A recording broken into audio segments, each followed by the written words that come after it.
જી, Singanpur police સ્ટેશનમાં એક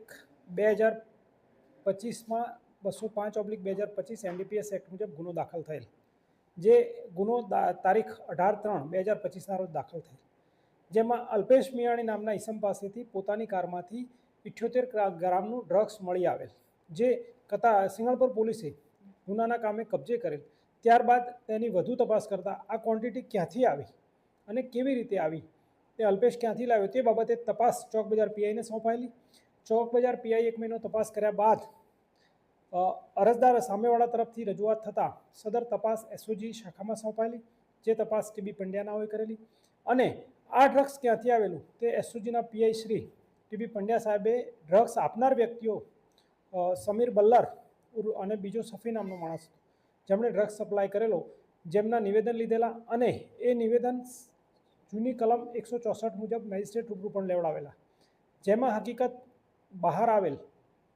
કે આ ડ્રગ્સ ખુદ ચિરાગ ગોટીએ મગાવેલ હતું, જે સમીરે આપેલું હતું. અને આ ડ્રગ્સ ચિરાગે પોતાના ભાઈના માધ્યમથી અલ્પેશ મિયાણીની ગાડીમાં એ લોકો 18 તારીખે જ્યારે છેલ્લો હિસાબ કરવા ગયા ત્યારે સીટની નીચેના ભાગે થી મૂકવામાં આવેલું, જે પોલીસને રેડ દરમિયાન મળી આવેલું. અને આ બાતમી હકીકત આજ મુખ્ય આરોપી ચિરાગ ગોટીએ સિંગણપુર પીઆઈ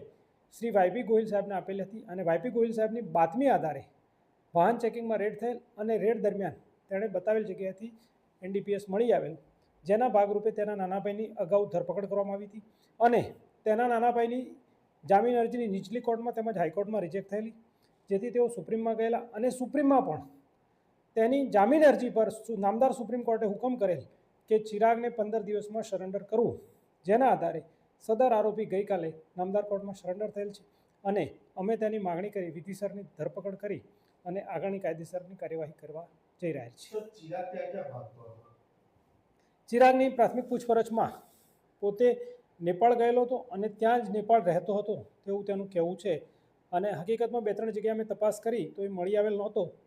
પરંતુ નેપાળમાં ક્યાં રહેતો હતો અને શું રહેતો હતો તે પુરાવા મેળવવાના બાકી છે.